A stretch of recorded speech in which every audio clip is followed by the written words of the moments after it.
Les damos la bienvenida a esta séptima entrevista, donde quiero contarles cuáles son los temas a grandes rasgos que vamos a tratar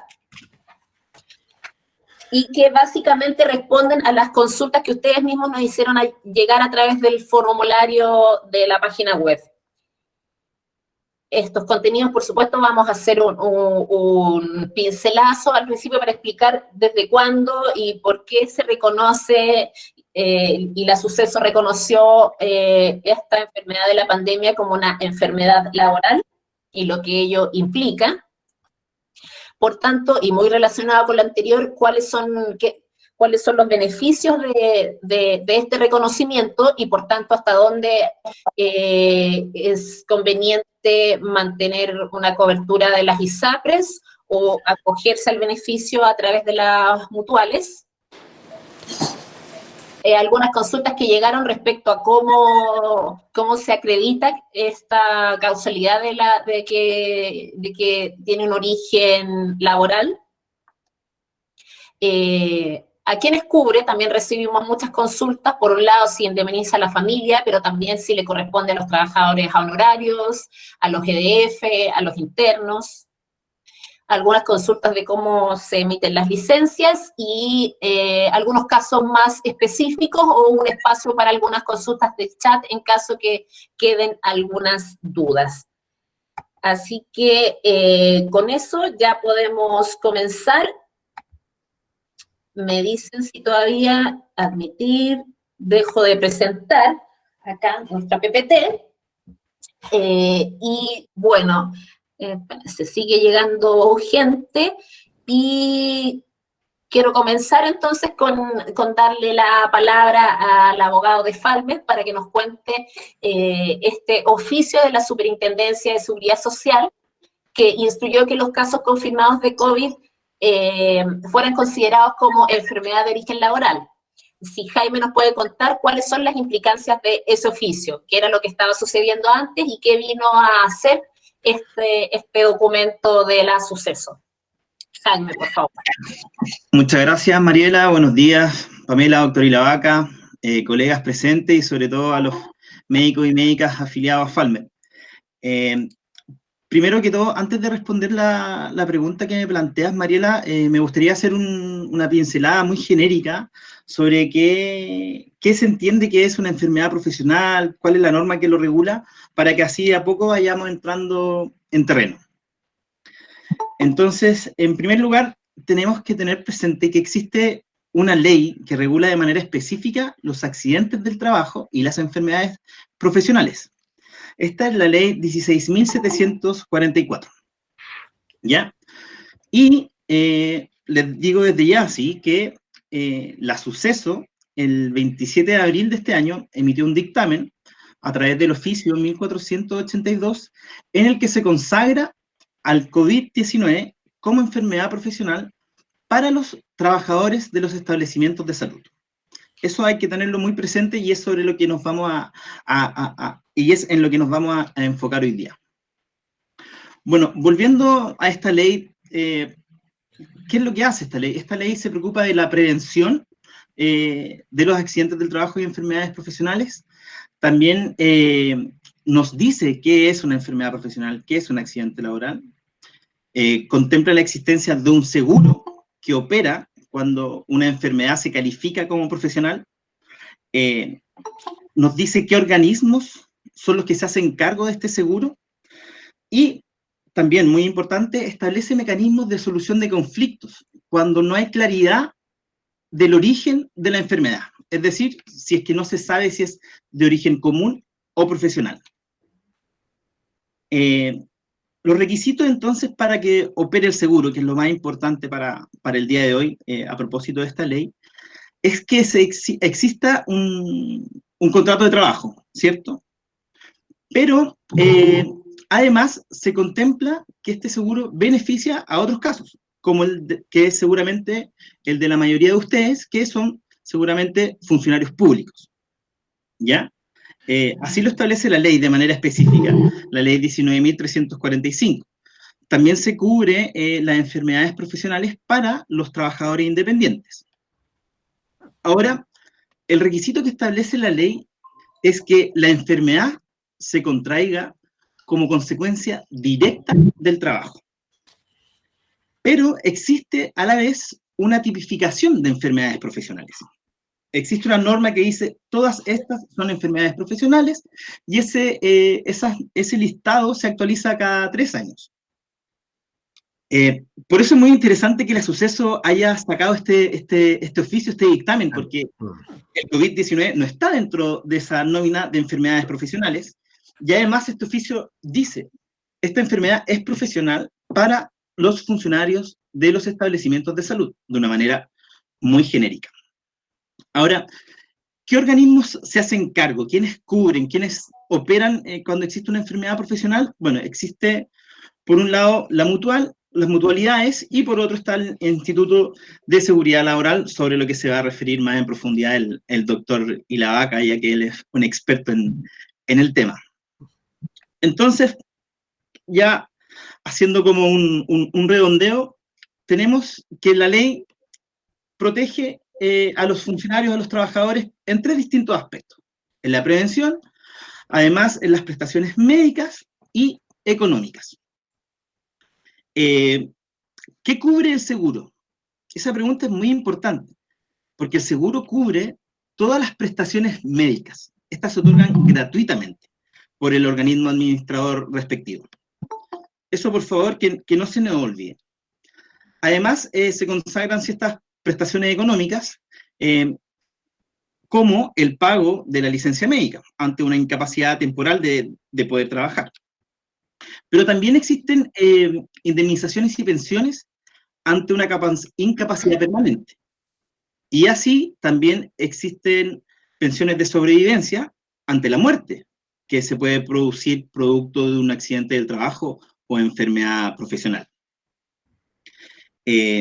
Ahora, el COVID como enfermedad profesional, ya les dije que se consagró en el oficio, o se estipula que debe entenderse como enfermedad profesional por los organismos administradores, en virtud de lo que dice la Superintendencia de Seguridad Social.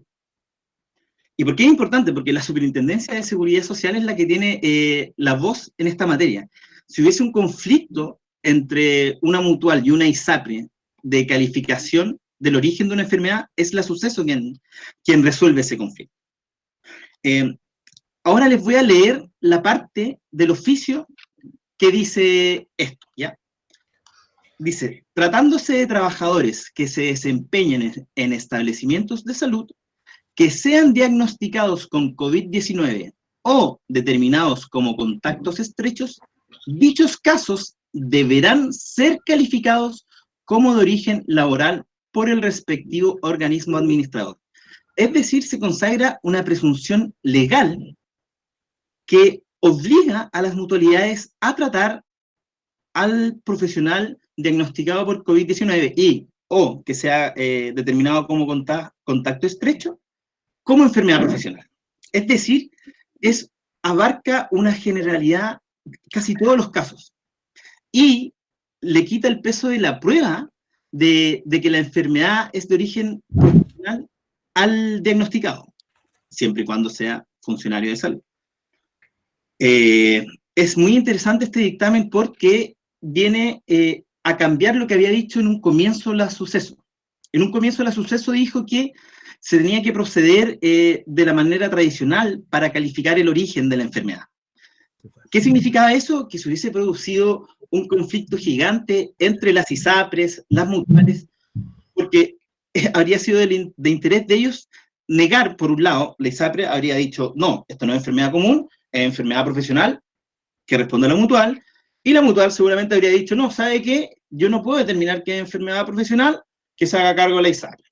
Y luego habría resuelto la Suceso. Entonces, este oficio es muy bueno, nos ahorra una infinidad de problemas.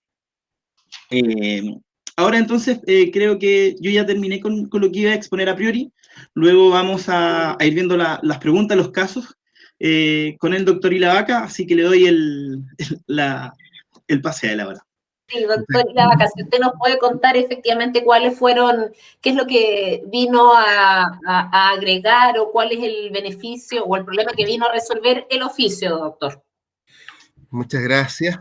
Bueno, en primer lugar, aprovecho de saludar a todos los que están presentes en este momento en esta videoconferencia. Agradecer a Falmet la invitación, y siendo yo también integrante del Colegio Médico, como ya se mencionó. Y aprovecho de saludar a todos nuestros abogados, a Jaime y a otros, porque ayer estuvieron de día, ¿no? Junto con el Día de las Glorias Navales. Estuvieron todos de día ayer, así que muchas gracias porque son los que nos ayudan, los que nos protegen, los que nos aconsejan, ¿cierto? Así que eso no puedo dejar de hacerlo. Bueno, ya Jaime adelantó muchísimo. Lo importante es señalar que esto es un tema que está evolucionando. Así como la pandemia en el mundo es un tema absolutamente nuevo. No teníamos una pandemia hace mucho, hace un siglo, la última, la gripe española. Hemos tenido otras situaciones que casi se transformaron en pandemia o lo hicieron, como la H1N1, pero que no tuvo la severidad que estamos teniendo ahora. El ébola pudo haberlo sido y así otras cosas. Sin embargo, esto que estamos viviendo hoy día nos ha golpeado de una forma muy inusitada y está obligando entonces a que se vayan tomando decisiones y medidas que vayan siendo acorde con la realidad, porque esto es cambiante, esto es dinámico. Y tan dinámico que, como señaló Jaime, originalmente el 13 de marzo de este año, por el oficio 1013 de la suceso, se señalaba, bueno, que había que hacer efectivamente esta evaluación de cuál es el origen de la enfermedad COVID-19, si era laboral o si era una enfermedad común, es decir, si los trabajadores de la salud habían adquirido esta enfermedad, ya sea en su casa, por contacto por otro integrante de la familia, o bien fue por razones laborales. Y eso, desde el punto de vista de la normativa, significaba hacer incluso una evaluación del puesto de trabajo. ¿Qué significa eso? Enviar por parte de la mutualidad o del ISL un experto en prevención de riesgo a la clínica, al lugar donde se haya podido producir el contagio y poder determinar si efectivamente se produjo. Y eso es impracticable y pone en riesgo a todos esos profesionales, a esas personas, y enlentecería todo el sistema que nosotros queremos proteger. ¿Por qué? Yo además soy epidemiólogo. Significa que tenemos acá un tiempo preciso para poder aislar. Para que esta estrategia tenga éxito, necesitamos aislar, identificar los contactos, ¿cierto?, los sospechosos, para que no sigan contagiando.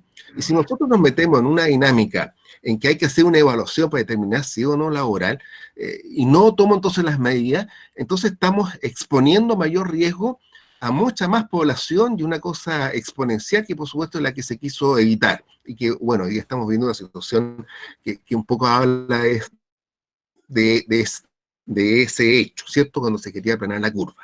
Bueno, fruto de ello, entonces, 82, en que el peso de la prueba lo tiene que entregar aquel que considere que tiene antecedentes para demostrar lo contrario. Y entonces, acá lo que opera es que el médico, el personal de salud, que ha estado expuesto a la agente viral, entonces va a hacer una denuncia, que puede ser de dos maneras. Tiene que hacerla el empleador, en este caso, y el empleador es entonces el hospital, la clínica privada o pública, a través de los distintos procedimientos que existen internos, recursos humanos, etcétera, y será una declaración individual, una DIET, una declaración individual de enfermedad profesional que va a llegar a la mutual o al ISL, dependiendo de cuál sea la entidad a la que esté adscrita una clínica privada, ¿cierto? En casos de hospitales públicos, el Instituto de Seguridad Laboral.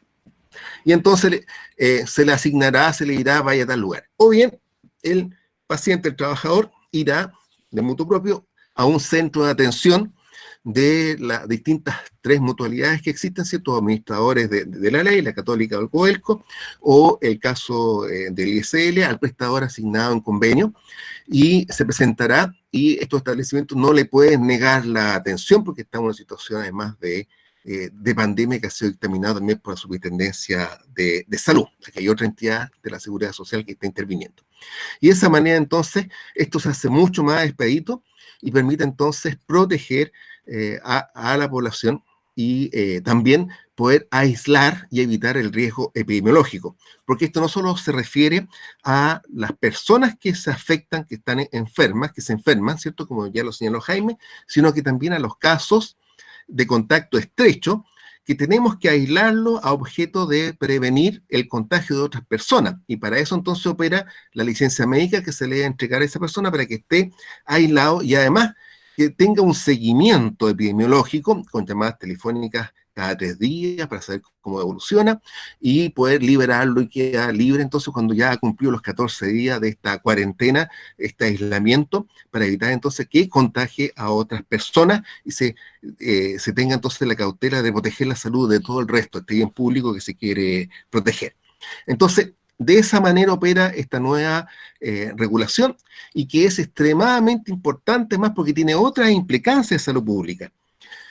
Primero, la ley 16.444 establece acciones de prevención que deben aplicar los organismos administradores de ley, las mutualidades, el ISL y otros, medidas curativas médicas, ¿cierto?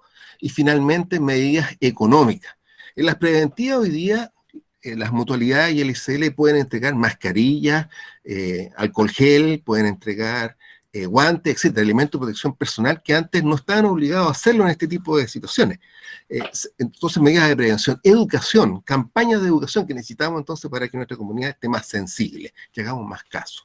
En segundo lugar, las acciones curativas, prestaciones médicas, desde el tratamiento, desde la hospitalización, todo el tema imaginológico, todo gratuito, y además todas aquellas intervenciones que pueden venir posteriormente, traslados, por ejemplo, el pago de traslados, todo lo que pueda significar que una persona pueda quedar con fibrosis, que necesite quimioterapia durante 3 meses, 4 meses, 6 meses, y todas esas prestaciones van a ser otorgadas a 0 costo para el paciente, todas cubiertas por el seguro. Y luego vienen todos los otros recursos económicos, como ya lo mencionó, compensaciones económicas, pensiones, subsidios económicos, entonces, por incapacidad parcial o completa, y en caso lamentable, que Dios quiera que no ocurra con nadie de nosotros, por supuesto, del fallecimiento de uno. Si uno fallece, entonces, va a haber entonces la concurrencia de recursos por orfandad, por viudez, entonces para la esposa, para los hijos, y de esa manera entonces poder proteger a los integrantes de la familia que se ve frente a la pérdida de quien, del proveedor, del padre, la madre, ¿cierto? Profesional que está en este caso afectada por esta enfermedad. Desde ese punto de vista, entrega una protección enorme. ¿No escucho, Mariela? ¿No se escucha, Mariela? Disculpe, doctor, y de inmediato le hago la pregunta que nos hacían todos. ¿Todos los médicos tienen derecho a esto? ¿Honorarios? ¿Tiene que tener algún requisito el médico para poder acceder? Bien, aquí hay 2 regímenes. Y está entonces aquel que está inscrito, que es funcionario de un establecimiento, ya sea con un contrato en una clínica privada, un contrato en un servicio de salud, en un hospital.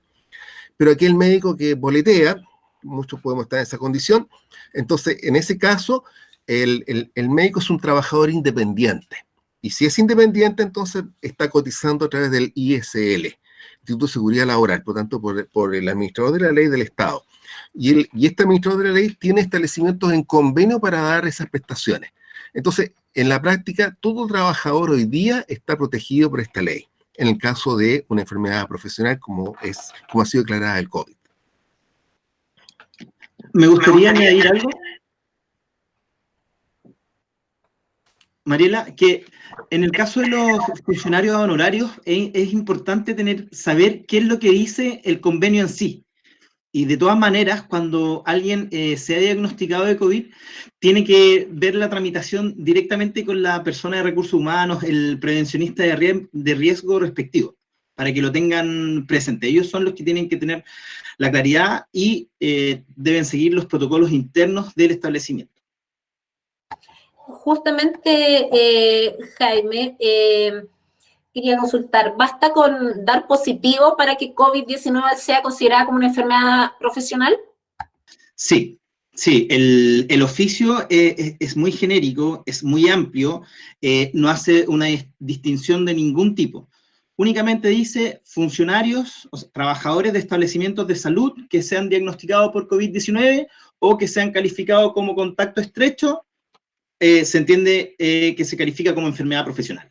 Nada más. Perfecto, así de amplio. Doctor, y la vaca, ¿y cómo se inicia este proceso una vez que da positivo? ¿Quién es el que tiene que hacer como la derivación del profesional o la tiene que hacer él mismo? ¿Cómo opera? Perfecto. Existe un procedimiento bastante bien regulado en donde es el empleador el que tiene que hacer la denuncia ante la mutualidad o el Instituto de Seguridad Laboral. Cuando hablo de mutualidad, es la mutualidad de la Cámara Chilena de la Construcción, el Instituto de Seguridad del Trabajo o la Asociación Chilena de Seguridad. Existen otros administradores delegados, instituciones de Codelco y la Universidad Católica, y el ISL, que es la institución estatal para estos efectos. La ley establece eso, pero si es que la empresa, el empleador no lo hace en 24 horas, entonces lo puede hacer el mismo afectado, incluso lo puede hacer el comité paritario, el médico tratante también lo puede hacer, está establecido la ley, y finalmente lo puede hacer cualquier persona que tenga conocimiento de esto para proteger al trabajador. Entendemos que estamos frente a una situación extremadamente crítica, sensible y compleja, porque la enfermedad de uno entraña el riesgo para todo el resto, ¿cierto? Y significa entonces el contacto estrecho con un grupo que va a tener que irse a cuarentena. Entonces hay una preocupación del establecimiento de salud, porque tampoco queremos que esto se transforme en un brote dentro del establecimiento que afecte a pacientes y a mucha otra gente. Por lo tanto, acá es el empleador el que va a actuar rápidamente y va a hacer la evaluación de la persona sospechosa, ¿cierto? El examen, el PCR, y si resulta positivo, entonces se hace la denuncia y se atiende directamente. Y hoy día la obligación, tanto dictamen de la Superintendencia de Salud, es que la atención debe prestarse. ¿Bien? Y en este sentido, la recomendación nuestra, y hacer un recordatorio, este dictamen fue impulsado por el Colegio Médico. El Colegio Médico planteó la necesidad de que los trabajadores de la salud y los médicos, por supuesto, estén protegidos. Porque hoy día podemos tener nosotros un gran plan en nuestra ISAPRE, un seguro complementario y otro tipo de seguro. Sin embargo, estos no nos cumplen, no nos van a proteger en todos los aspectos que necesitamos nosotros protegernos.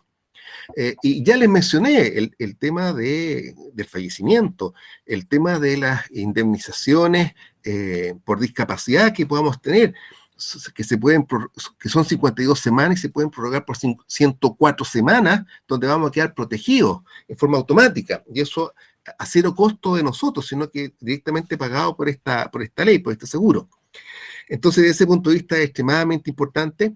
El Colegio Médico defendió, peleó esto y finalmente resulta este dictamen que es de suyo relevante considerar. ¿Ya?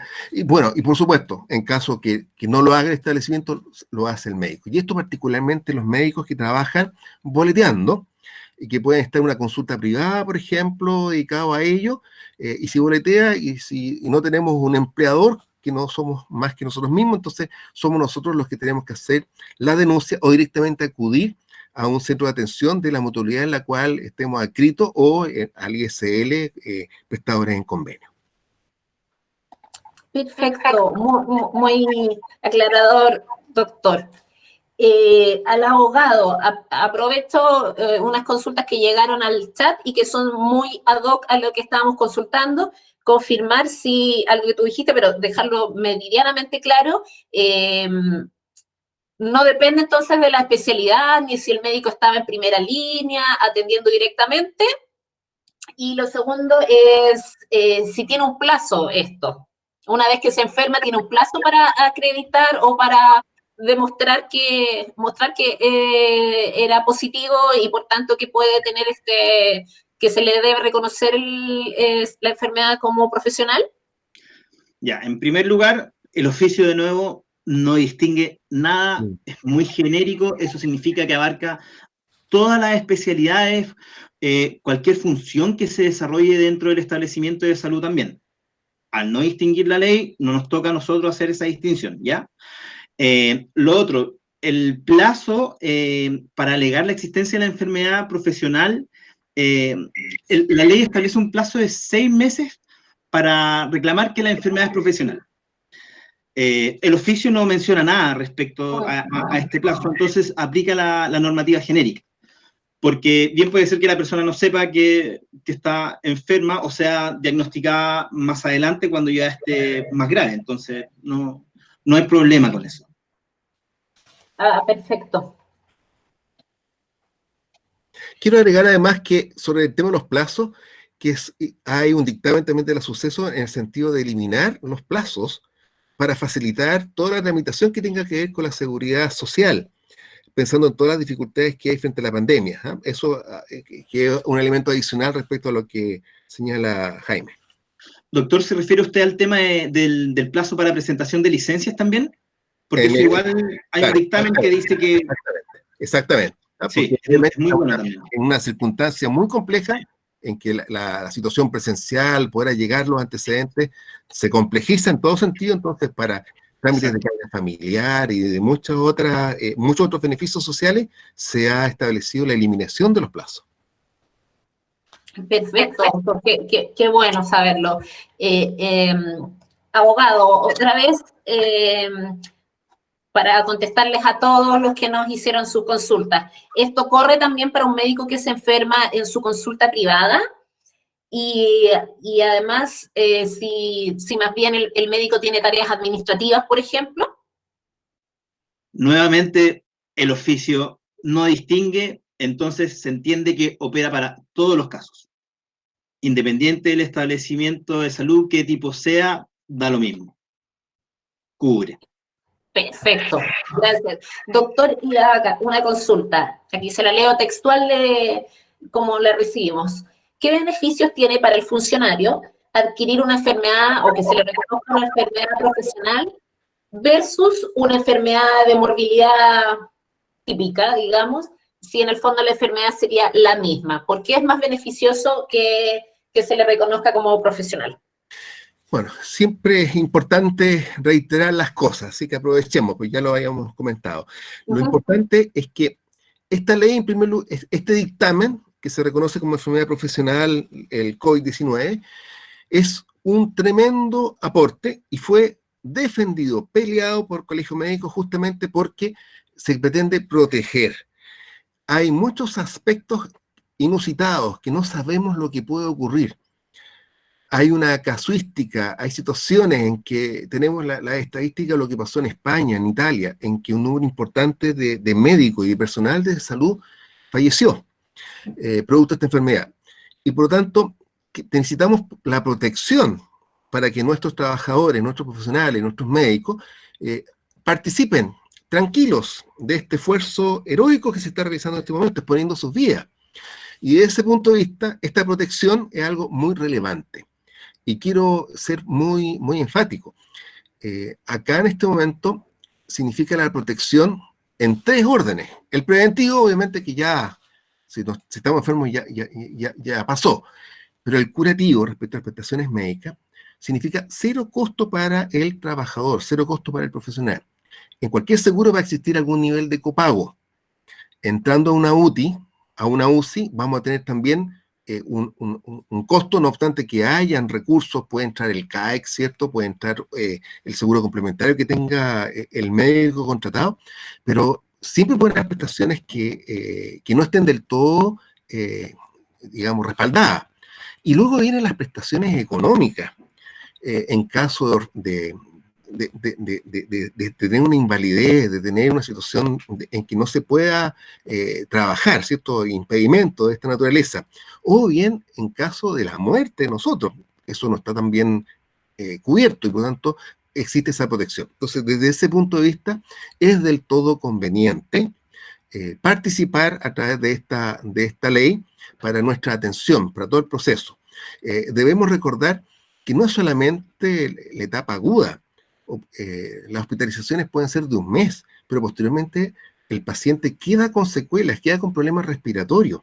Y en ese sentido, estar cubierto por la ley 16.744 es una tremenda ventaja, una tremenda garantía. Perfecto, doctor. Después vamos a tratar aún más en profundidad las diferencias que significa o lo que podría significar que el médico rechace, digamos, este beneficio y prefiera de todas formas ocupar la ISAPRE. Pero antes de cerrar, quiero recoger una pregunta porque si no después se nos va a pasar. y a veces, doctor, si usted nos puede ayudar, porque llegó a través del chat y tiene que ver con algo que usted mencionó, si la prevención es parte de las obligaciones de la mutual, ¿es exigible la disponibilidad de EPPs a los mutuales? No sé si esa consulta usted pudiera responderla. Sí, claro, los EPP son obligación del empleador.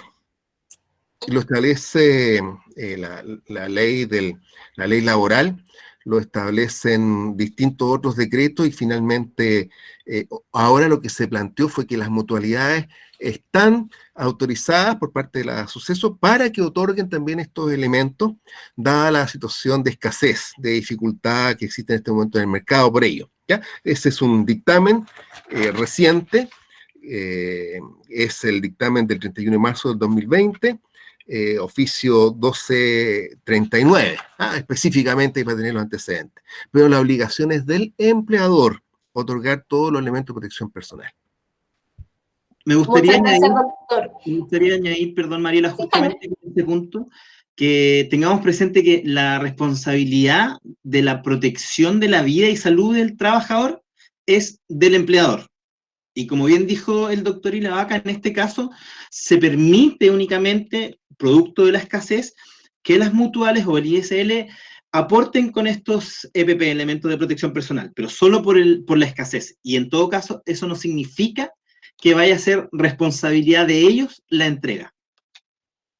Muchas gracias, Jaime. Yo sé que esta pregunta daría para mucho y efectivamente es un tema que vamos a profundizar, que se tocó en la primera entrevista que realizó Falme y que está disponible en nuestro sitio web, pero que vamos a volver a tocar porque, por supuesto, la pandemia es un escenario dinámico y cada cierto tiempo volvemos a recibir consultas, sobre todo porque sabemos que hay un bien escaso, digamos, hoy por hoy las EPP y que se pueden hacer insuficientes frente a la crisis, así que este tema lo vamos a volver a tocar para no alejarnos tanto de lo que estamos hablando hoy, que tiene que ver netamente con la COVID como enfermedad profesional.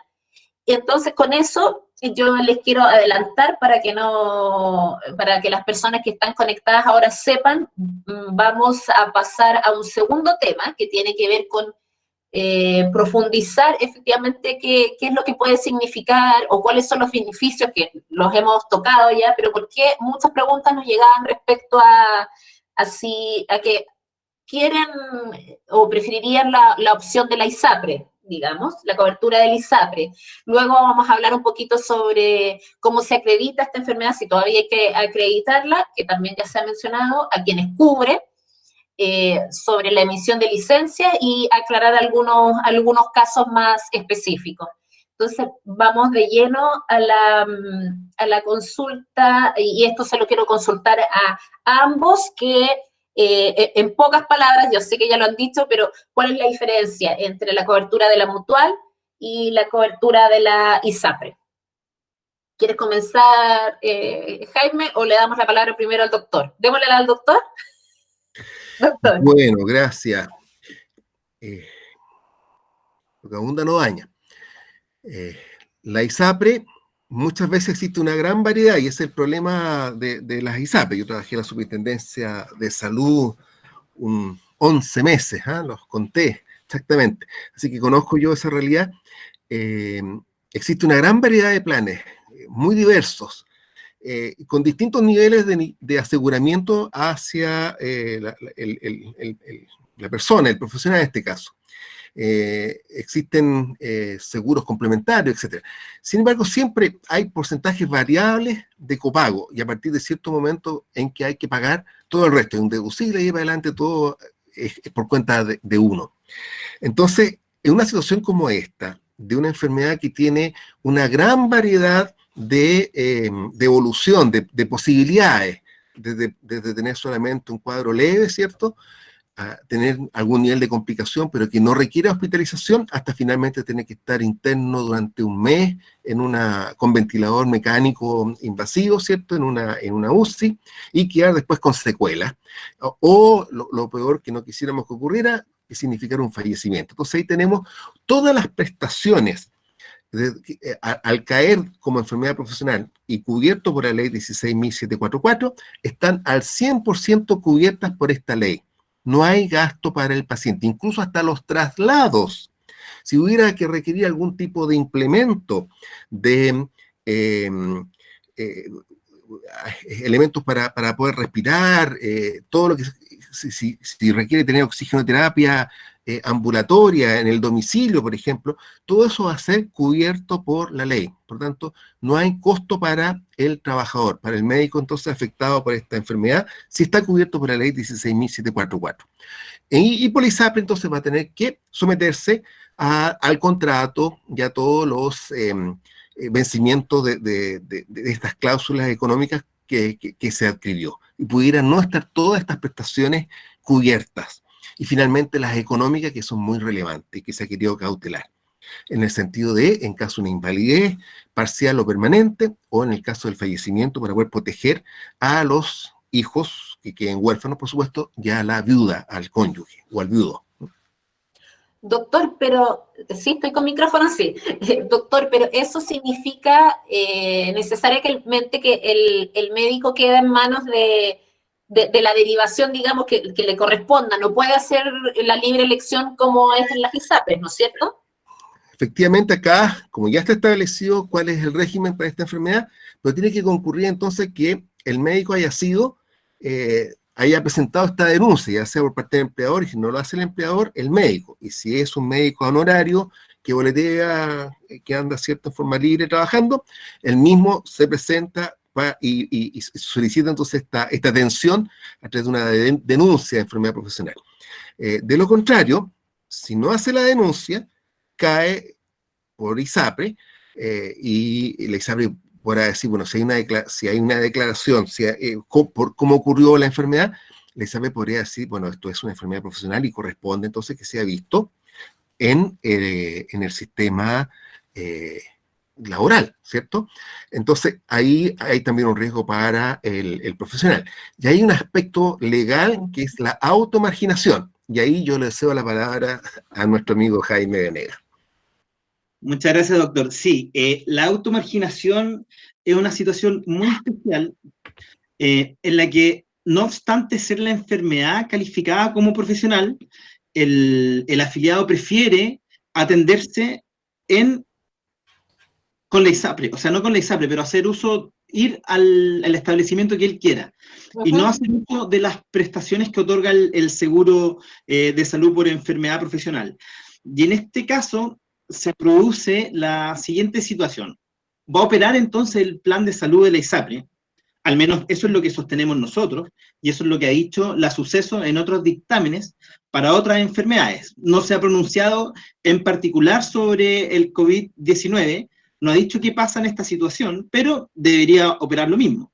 Entonces, opera el plan de salud que tenga el afiliado en la ISAPRE, pero el pago de la licencia, el subsidio, lo hace la mutual respectiva, ¿ya? O el ISL, dependiendo del caso. Ahora, de todas maneras, esto genera ciertas dudas, y es por eso que el Colegio Médico hizo una presentación a la Superintendencia de Seguridad Social, preguntando justamente por este punto, para que tengamos un pronunciamiento formal de parte de ellos y tener la certeza en un 100% de que opera de la forma que yo acabo de exponer, que es como debería ser, según los dictámenes vigentes de la Suceso, y uno del 2009 y otro del 2015, que dicen que no porque el afiliado haga uso de esta automarginación, que significa que no corre la cobertura del seguro de salud, no vaya a cubrir el plan de la ISAPRE, porque de ser así, se quedaría sin cobertura, y eso es inaceptable. La seguridad social para los trabajadores es un derecho humano, entonces no podría ser de otra forma.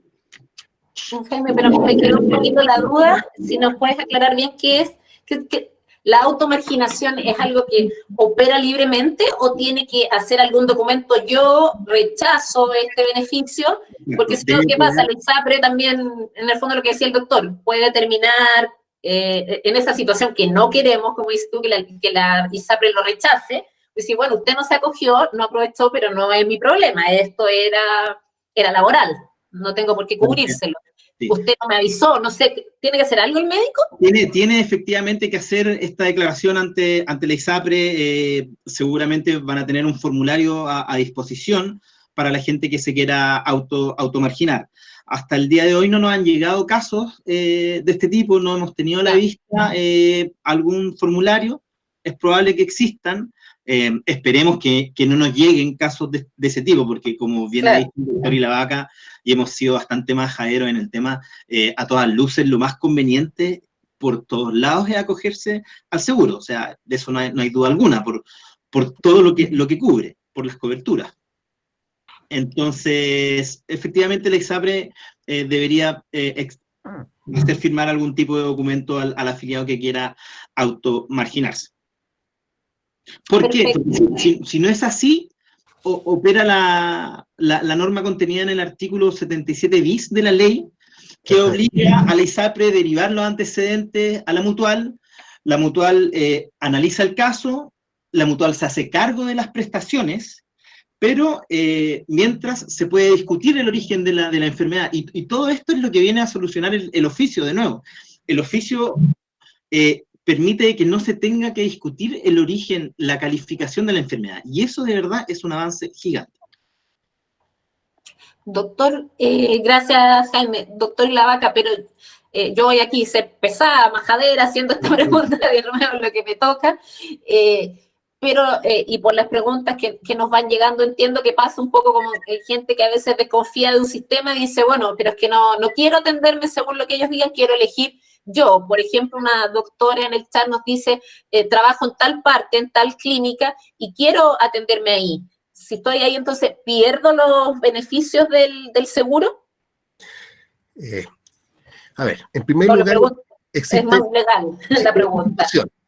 Existe el artículo 71 de la ley 101, del decreto 101, en que en caso de una emergencia, en caso de una situación grave que signifique riesgo vital o de secuela permanente, la persona puede atenderse en el lugar que esté más cercano.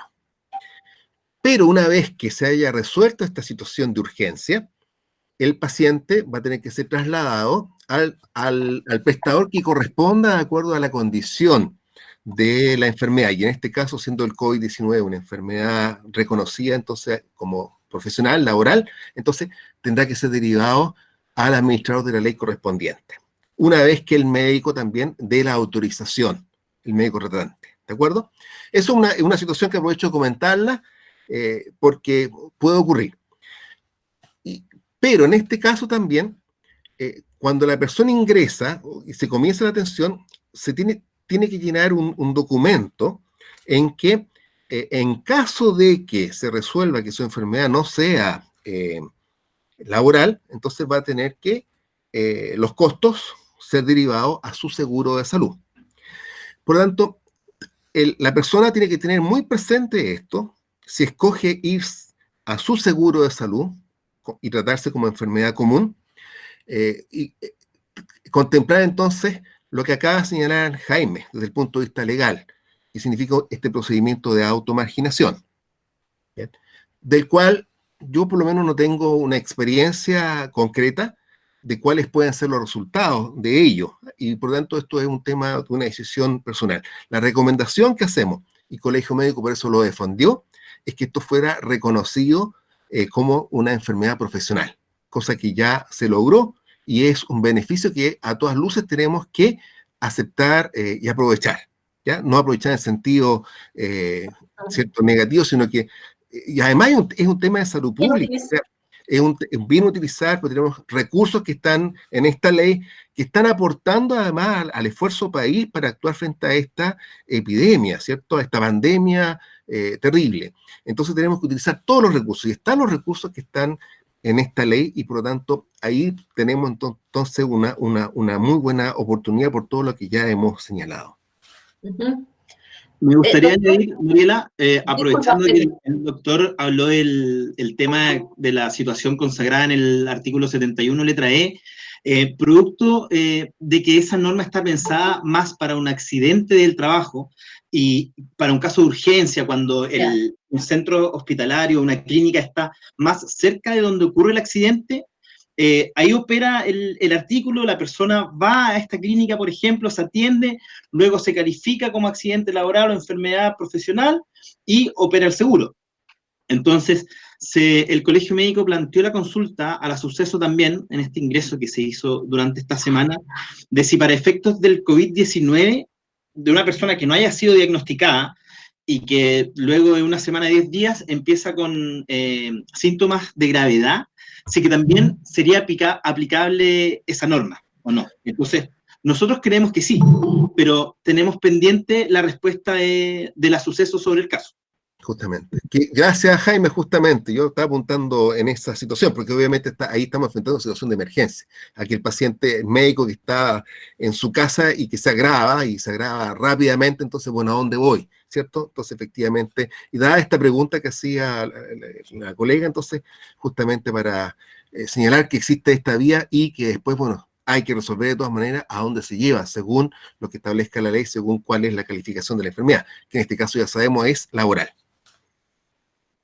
Perfecto, ahí le estamos contestando a la doctora su consulta del chat respecto a qué pasa en el momento cuando tiene síntomas en un horario o no en un horario hábil, entonces ¿dónde tiene que ir? De preferencia, en el momento en que se siente mal, va a ir donde se sienta mal, digamos, por una urgencia, pero después podría eventualmente ser derivada. ¿O no sabemos mucho todavía cómo puede funcionar ahí? ¿Qué debiese ser? O sea, primero, si yo estoy diagnosticado COVID-19 y me voy a mi casa, ¿cierto?, a cuidarme, aislado, en cuarentena, yo tengo que tomar conocimiento de qué hacer en caso de que me agrave. Y voy a tener información y por lo tanto voy a saber a qué lugar debo acudir. Si yo estoy acogido a la ley, ¿cierto?, 16744, sabré entonces a dónde debo ir y me voy a preparar para ver cómo me voy a trasladar, etcétera. Entonces hago yo todo un ejercicio, ¿cierto?, de cómo voy a actuar. Y así resuelvo yo este tema, ¿cierto? Y no tengo que tomar la decisión en el momento en que me agrave, no sería siendo tan preocupados nosotros de nuestra salud y de entregar elementos a otras personas. Obviamente tenemos que actuar así por nuestra propia salud y por la de los propios nuestros, porque yo puedo estar contagiando también a mi propio entorno familiar y tengo que tener sumamente claro el plan en cada uno de nosotros. Pues los voy a llevar a un ejemplo que nos llegó en el formulario de un médico que dice que, bueno, los antecedentes de este caso es que él viajó a Nueva York, no dice el motivo del viaje, dice que viajó solamente, y cuando él volvió hizo su cuarentena preventiva, inició síntomas de COVID, sin embargo, pues tuvo un PCR negativo. Se le rechazó la licencia médica a la ISAPRE porque se le consideró que la licencia, o sea, la ISAPRE consideró que era de origen laboral, lo cual él además agrega que no fue ni notificado ni por la ISAPRE, sino que por el empleador. Finalmente, él envió los antecedentes a la Asociación Chilena de Seguridad y esto está en trámite. ¿Cuál es la posibilidad de que se le rechace en la Asociación Chilena de Seguridad? Y si esto ocurre, ¿cuáles serían los pasos a seguir? Le preguntamos primero al abogado. Si es que tenemos respuesta para un caso, ¿podemos imaginar cómo va a terminar esto? Esto se resuelve con lo que dispone el artículo 77 bis de la ley. Como la ISAPRE rechazó la licencia por entender que es de origen laboral, pasó a la Asociación Chilena de Seguridad, que es quien en este caso es el organismo administrador para este médico, ¿cierto? La Asociación Chilena de Seguridad, mientras resuelve, está obligada a entregar las prestaciones al médico, ¿ya? Y ellos pueden decir, sí, efectivamente es enfermedad profesional, aplicando el criterio del oficio de la Suceso, pero hay que tener presente que este oficio también contempla la posibilidad de que el organismo administrador pueda acreditar que no es enfermedad profesional. Esta presunción legal es para favorecer al afiliado, pero no implica que la mutualidad no pueda acreditar que no es enfermedad profesional. Pero él tendrá que señalar por qué no es enfermedad profesional. En este caso, es decir, le pedirá los antecedentes al médico. ¿Dónde estaba usted cuando se contagió? ¿Qué pasó? Ah, viajó. ¿Por qué viajó? ¿Cuáles fueron las razones del viaje? qué medidas adoptó, y puede definir la H que no es profesional, y el médico puede no estar conforme con esto, porque al decir no es enfermedad profesional, ¿qué significa? Que la cobertura se le debería entregar la ISAPRE. Pero no obstante eso, él, mientras dure esta tramitación, puede hacer la presentación a la suceso, porque ante este conflicto entre una mutual y una ISAPRE, ¿quién resuelve en definitiva? Es la suceso. Y ahí entonces la suceso va a decir, sí, efectivamente es enfermedad profesional, lo cubre el seguro del trabajo con todas las prestaciones a las que ya hemos hecho referencia, o no, ¿sabe qué? No es enfermedad profesional, en su caso es enfermedad común, tiene que atenderse en la ISAPRE. De todas maneras, si nosotros no estamos conformes con lo que resuelva la suceso, podemos adoptar otro tipo de acción legal que se analiza en el caso. Seguramente va a ser a través de una acción de protección ante la Corte de Apelaciones correspondiente. Jaime, y ahí recojo dos consultas inmediatas. Una, en este caso, Falmet presta asesoría para estos casos. Por supuesto. Y perfecto. Y lo segundo es, me queda la duda, ¿es importante la fecha en que esto ocurrió? O sea, si esto ocurrió antes de que saliera el oficio. No, en principio el oficio debería beneficiar, porque como es un dictamen, un oficio que beneficia a los afiliados, se entiende que tiene un efecto retroactivo. O al menos eso es lo que nosotros siempre vamos a sostener y vamos a pelear porque sea así. Perfecto. De todas maneras. Le voy a dar un minutito la palabra a Alejandra. No sé si hay alguna consulta, Alejandra, ad hoc a lo que hemos conversado en el chat. Sí, no, la verdad es que para no cortar la continuidad y en la estructura de la entrevista, sí, sigamos. ¿Seguimos nomás? Sí. Ya, perfecto.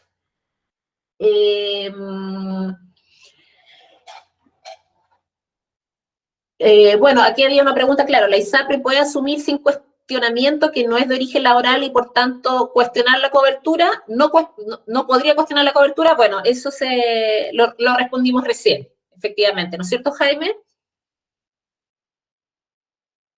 Sí. ¿Aló? Sí. Bien, ¿puede ser que esta pregunta tiene que ver con la automarginación o con el caso concreto que acabamos de ver, con el ejemplo? Mira, no, es una pregunta dura, justo en el chat a propósito cuando estábamos dando el caso que dice, ¿la ISAPRE debe asumir sin cuestionamiento que no es de origen laboral? Si uno se automarginó, no lo sé, la verdad no. Es que, si nos puede entregar más antecedentes. Bueno, ya lo mencioné, pero justamente eso es algo que hemos consultado a la suceso, porque nosotros entendemos que la ISAPRE, y sabemos que al menos 2 ISAPRE lo están haciendo así, cuando la persona se automargina, opera su plan de salud, opera la cobertura que él tenga. Pero la licencia en sí, el subsidio, la remuneración que corresponde, la paga la mutual.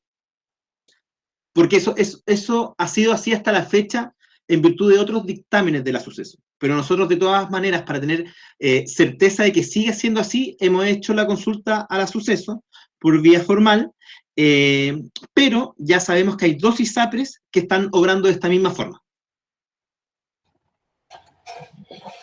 Gracias. Y, sin embargo, la automarginación implica ciertos costos significa entonces que la ISAPRE debe asumirlo, pero ¿es la ISAPRE? ¿Es el plan del afiliado? ¿Cómo? Exacto, y ahí entra en juego todo lo que ya ha dicho el doctor Ilavaca, que va a depender del plan de salud, del seguro complementario, si efectivamente opera el seguro catastrófico, y además, después de cierto tiempo de presentación de licencias, por lo general las ISAPRE lo que empiezan a hacer es rechazar, rebajar el periodo de descanso, etcétera, solicitan mayores informes, se transforman en un suplicio porque te rechazan la ISAPRE, te rechaza la licencia, hay que apelar a la CONPIN, durante ese periodo no te llega el pago de la licencia, y es un problema al final. En cambio, con la operación del seguro, uno no tiene estos problemas.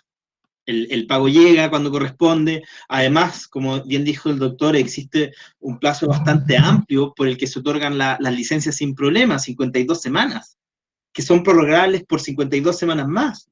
O sea, llegan a 104. Y además, el hecho de contraer una enfermedad profesional cubre al funcionario público para que no lo saquen del cargo, porque el estatuto administrativo contempla que si un funcionario público está con más de 6 meses de licencias, continua o no, dentro de un periodo de 2 años, le puede poner término a su relación contractual, que seguramente será una contrata, y consagra expresamente como excepción para hacer eso, para ponerle término a la contrata, el caso de las enfermedades profesionales. Y ese punto no lo habíamos tocado y es súper importante también. O sea, el oficio, además de entregar la cobertura inmediata del seguro de enfermedades profesionales, le entrega al funcionario público esta seguridad de que, aunque esté con licencia por más de 6 meses, porque esperemos que a nadie le pase, puede ocurrir, de que no le van a terminar la contrata. Buen punto. Gracias, Jaime. Respecto al tema de la causalidad, tenemos una consulta, un médico dice, en relación a una cirugía electiva, ¿existe forma de establecer relación de causalidad entre la enfermedad del paciente y la concurrente del cirujano?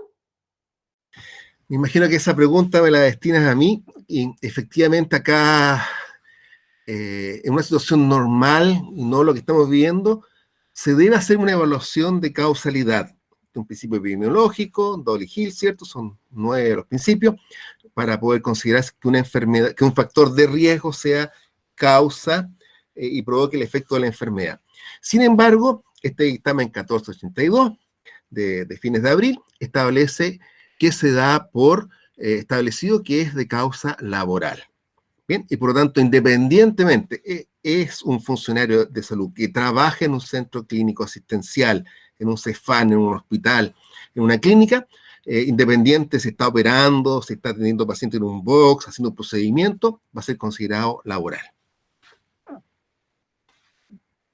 Y otro caso que vamos a hacer un poco complicado, yo creo que vamos a necesitar más antecedentes en este caso, Jaime, o que se contacte con Farmer, pero la voy a hacer. ¿Cómo se comprueba que el contagio fue en el ámbito laboral o al revés?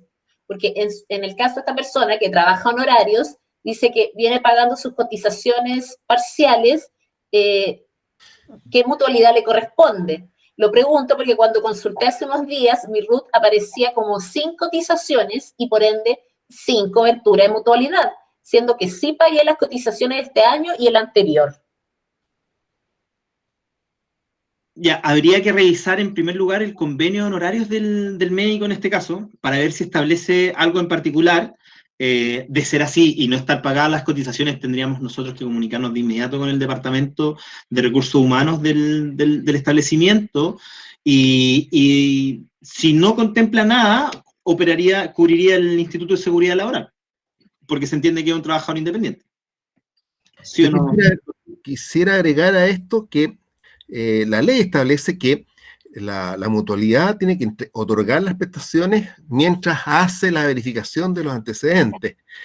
Así que eso también, y después, bueno, si se comprueba que falta antecedentes, bueno, ahí viene lo que señala Jaime, pero el derecho a atenderse tiene que cumplirse.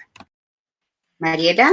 En resumen, sí, no puede quedar sin atención el médico con enfermedad profesional producto de una falta de cotización. Sí, les quería comentar que hay una pregunta en el chat que tiene que ver justamente con la causalidad, porque nos pregunta una doctora si esto es independiente de la especialidad que tenga el doctor, si son solamente para los médicos de primera línea o para otras especialidades como anatomía patológica que no podría comprobarse en el fondo el contacto directo o contacto estrecho, como dice la ley. Correcto. ¿Y la vaca? No, bueno, y más aún si anatomía patológica, porque van a estar recibiendo muchos, en este caso, lamentablemente, cadáveres, ¿cierto?, que pueden provocar el contagio del personal que atiende en ese lugar, labor tan relevante. El caso de radiólogas, radiólogos, de personas que realizan escáner. Hoy día el escáner es un elemento fundamental en el tratamiento, en el manejo de los pacientes. También todo el personal, tecnólogos, los radiólogos que están acá entonces a cargo de ese tipo, laboratorios, etcétera. Recordemos, el dictamen del 1482 establece que el lugar, el trabajar en un ambiente, en un establecimiento de salud, eso ya se reconoce como enfermedad laboral.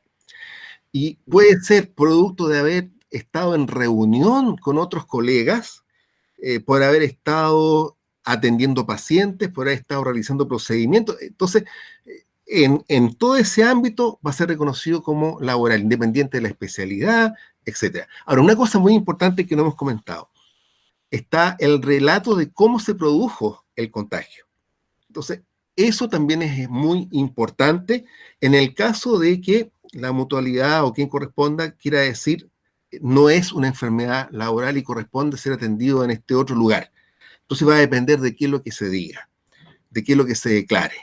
Por ejemplo, si yo declaro, me lo contagié porque mi esposo, que no trabaja en salud, trabaja en otro lugar, estaba enfermo y por lo tanto me contagié con él. Entonces ahí hay un elemento de causalidad directa, que no es el ambiente laboral, sino que es por el marido que trabaja en otro lugar distinto, o por la esposa que me lo contagió en la casa y que viene de otro lugar. Entonces, eso es importante en cuanto a los... Un esposo, digamos, si la pareja no trabaja en el ámbito sanitario, digamos. Exactamente. Entonces, Fuera la depende pareja que trabaja, doctor, no, uno se contagió por la pareja.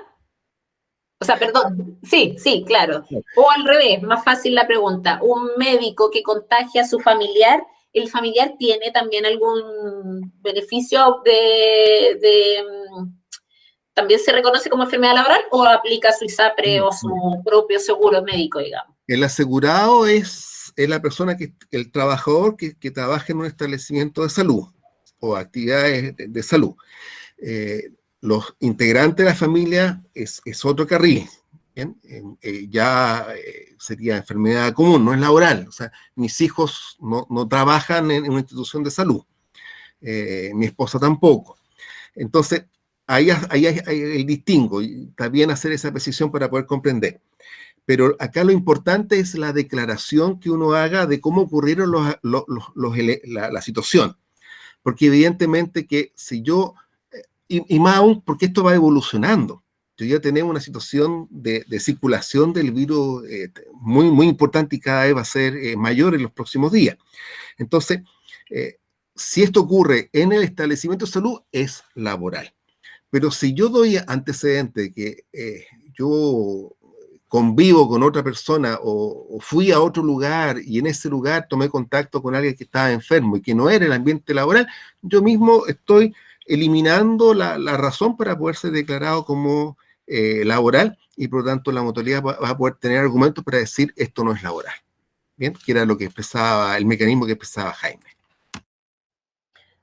Doctor, y una pregunta, no sé si ya tiene información respecto a las mutualidades, ¿cómo han tomado esto? ¿La reconocen o hay casos en que se esté rechazando? No sé si habrán estadística. No sé. Esto ya lo mencioné, es un tema que está en evolución. Hoy día las mutualidades han accedido y forman parte del esfuerzo nacional respecto a esto, igual que las ISAPRES. Pero no obsta que en algún momento puedan ocurrir situaciones, ¿cierto?, respecto a esto. Las desconozco, no estoy pormenorizado respecto a situaciones específicas, pero sí puede darse. Y cuando hay calificaciones, evaluaciones, en el caso a caso, pueden ocurrir estas situaciones que yo acabo de expresar, ¿cierto?, de que se entrega un mecanismo de contagio totalmente diferente, exógeno a lo que respecta al establecimiento de salud, y en ese caso esa situación va a ser calificada como enfermedad común. Recoger la última pregunta del chat relacionado con esto, si la denuncia se tiene que hacer a las 24 horas para no perder justamente este beneficio, Jaime.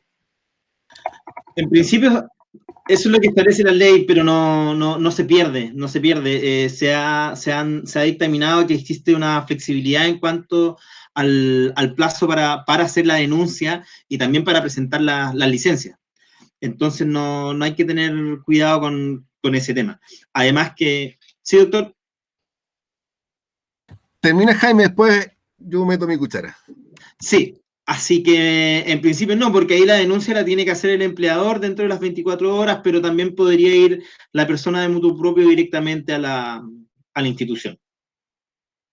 Perfecto, ahora intervengo. Ocurre que eso desde el punto de vista legal, para tranquilidad por el tema de los plazos, pero desde el punto de vista epidemiológico, yo siendo epidemiólogo, saludista, ¿cierto? Me interesa que todos nosotros nos atendamos lo más pronto posible, porque esto es una situación epidémica y yo puedo estar contagiando a otras personas y si no me atiendo, no recibo la información y si no quedo protegido, si soy diagnosticado COVID-19, ¿cierto? Con el PCR, y si no soy considerado caso estrecho, ¿cierto? Contacto estrecho, entonces no estoy cautelado y no me voy con licencia a la casa. Entonces, es fundamental que los plazos sean lo más rápido posible, que se actúe porque estoy exponiendo no solo el riesgo de mi salud, sino que la de mucha otra gente. Contagiar a uno más significa generar una cadena de contagio que ayuda a la exponencialidad de esta pandemia hoy día y generando una ola brutal que es la que estamos viendo hoy día y que está recargando el sistema de salud. Gracias, doctor. Muy importante recordar el contexto en el cual estamos. Doctor, bueno, vamos a pasar a quienes protege. Antes usted nos recordó que efectivamente al familiar, en caso de que el médico lamentablemente le ocurra algo de esta enfermedad, hay indemnizaciones, digamos, para la familia. ¿Podría profundizar en eso? ¿En qué casos sí la familia puede acceder a alguna indemnización y si en algunos casos no? Bueno, está detallado en la ley 16.744 cuáles son las prestaciones, y están las prestaciones por supervivencia específicamente, que están en el acápite de las prestaciones económicas, de índole económica, que son entonces prestaciones por invalidez y prestaciones por supervivencia. Y aquí estoy leyendo en este momento lo que respecta, que son entonces, en el caso de muerte, una pensión de orfandad, una pensión de viudez, para los cónyuges, ¿cierto? Entonces, para quienes están acreditados, entonces como cargas, como personas que dependen de la persona que ha lamentablemente fallecido, ¿cierto? Entonces, eso es muy importante, que no está establecido en otro lado si fuese una enfermedad común, por lo que respecta a ISAPRE y seguro. Por supuesto que corren ahí los seguros de vida que uno tenga, ¿cierto? Eso es independiente, ¿ya? Y eso van a operar, porque si he fallecido, entonces operan todos los seguros de vida que yo tenga, APB, flexible, todas esas cosas, ¿cierto? Todos esos instrumentos que existen. Pero la 16.744 sí te otorga además estos beneficios de supervivencia como hemos mencionado. A mí me gustaría añadir que, perdón, Mariela, ante la muerte, que esperemos no sea el caso, eventualmente también existe la posibilidad de entablar una demanda por indemnización de perjuicio en contra del establecimiento, en el caso de que se pudiese acreditar que la responsabilidad del contagio fue del empleador y no del trabajador. Ahora, claro, eso va a ser un tema que tendrá que analizar en el caso a caso para ver si efectivamente existen las pruebas suficientes para poder acreditar eso, pero hay que tener presente que existe esa posibilidad también. Perfecto, Jaime, gracias. Otra consulta del formulario. Los derechos laborales de los médicos contratados honorarios con boleta de servicio en las urgencias, especialmente, obviamente, en el caso de contagio COVID, no tienen y no derecho a la licencia pagada. Por lo general, sí, los convenios contemplan el pago de las licencias médicas, y de todas maneras, de no comprenderlo, si la persona, al ser trabajador independiente o funcionario público independiente, puede cotizar por su cuenta, y cumpliendo con los requisitos de afiliación, el tiempo respectivo, podría eventualmente obtener el pago de una licencia médica. Por parte o sea, sí. No, si es genérica la pregunta, es para la ISAPRE, pero si es enfermedad profesional, lo cubre la mutual o el ISL si es que es trabajador independiente. Perfecto. La cobertura por el seguro de trabajo existe para todo trabajador. Todos debemos estar tranquilos, dice. Así es. ¿Qué protección se tiene como becado EDF ante una enfermedad o por ser contacto COVID? Es la misma, no hay distinción. No, independiente de que sea EDF, no por eso no va a tener la cobertura. ¿Y en qué lugar le corresponde la atención? También depende de... Jaime, disculpa, parece que está sin micrófono. Sí, es que lo dijiste tú, depende de lo que diga, de dónde se atienda según el establecimiento en el que se desempeña. Para eso es Perfecto. importante, lo mencionó el doctor, comunicarse con las personas del área de recursos humanos respectivos, el prevencionista de riesgo o la persona que corresponda. ¿Es una responsabilidad como funcionario público? Es que él le va a decir dónde debe ir. Ya, no, estaba pensando por las probabilidades además de contagiar a los otros, entonces, si era como una responsabilidad. Colé una pregunta respecto a una obligación de un funcionario. ¿Cómo, Mariela? No me... Estaba pensando en el médico que se enfermó, si es una obligación que él informe a su empleador también para proteger al equipo, en el fondo. Por supuesto. Esta es una consulta que, a propósito, supongo, de una noticia por ahí que se conoció, y es el mismo médico de EDF, que pregunta si le puede hacer un sumario desde el servicio de salud empleador en caso de contagiarse. Supongo que cuando está haciendo la cuarentena o se contagió y le pueden echar la culpa que no se protegió bien, no lo sé. Existe un caso del norte del país, creo, en el que efectivamente se instruyó el inicio de un sumario, pero no, yo al menos no tengo certeza de cómo ocurrieron los hechos. Así que si es que a alguien le ocurre, debe comunicarse de inmediato con nosotros para que analicemos la situación y asumamos la defensa en el sumario administrativo o investigación sumaria respectiva. Y al revés, si, pucha, de nuevo estoy colando otra pregunta, Jaime, así que me paras y me dices que no corresponde, pero estoy pensando, Adelante. si el médico estaba en un momento de cuarentena, por tanto estaba protegido, y entonces no sería de origen laboral. ¿Se le puede castigar por eso? ¿Por adquirir COVID que no es de origen laboral? No, en ningún caso. O sea, no encuentro ninguna razón que justifique buscar una sanción administrativa a alguien por haberse contagiado si fue fuera del establecimiento. Nosotros nos podemos contagiar perfectamente yendo a comprar al supermercado, entonces no veo la relación de una u otra cosa. Ya, piensa que, no sé, pensando que se le mandó de cuarentena justamente para evitar contagio, para que pueda volver a trabajar. Si está en cuarentena, debe cumplir la cuarentena. Eso sí, perdón. Ese es el punto. No. Sí.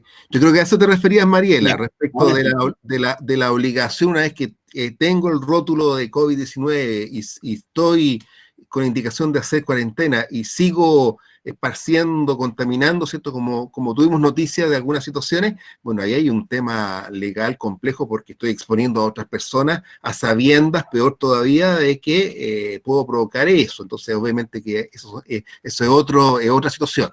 Y eso puede incurrir en eventuales responsabilidades penales. La Fiscalía ya se ha querellado contra la gente que, a sabiendas de estar diagnosticado de COVID o estando a la espera de resultados, han asistido a lugares públicos. Así que hay que tener ojo con eso. Sí o sí hay que cumplir con las cuarentenas. Ya, disculpa, pero de nuevo nos alejamos del tema foco de enfermedad laboral. Volviendo, ¿los estudiantes también, los internos, tienen derecho a acogerse a COVID como enfermedad laboral? A los estudiantes los cubre el seguro estudiantil. Entonces opera otra normativa, pero también, claro, quedarían al cubierto. Y entiendo que ya se tocó, pero lo voy a reiterar porque además también se reiteró, parece, en el chat. ¿Qué pasa si contagio a un familiar por esta enfermedad que es considerada laboral? Si es un contacto estrecho y de hecho esa persona llega a fallecer. ¿Qué pasa en esos casos? ¿Tiene algún derecho ese familiar o se acoge simplemente a su propio... Es que, claro, en ese caso sería enfermedad común, porque él no es funcionario de la salud, a menos que esta persona también trabajase y pudiese acreditar que se contagió en su trabajo. Porque recordemos que uno también, un funcionario, o sea, un trabajador de cualquier otra empresa puede eventualmente contagiarse ahí, no necesariamente en un establecimiento de salud. Entonces va a depender mucho del caso a caso, va a haber que analizar. Pero a priori es una enfermedad común. Perfecto, pese a que esa persona pudiese ser un contacto estrecho, no tiene nada que ver, es el origen, digamos, el que se está viendo, dónde se contagió. Ya, muchas gracias. Ahora vamos a pasar al tema, nos quedan ya como un poquito menos de 15 minutos, así que nos vamos a ir directo a las preguntas que tienen que ver con las licencias. ¿Cuándo corresponde emitir licencia por enfermedad profesional a un trabajador de la salud? Súper genérica.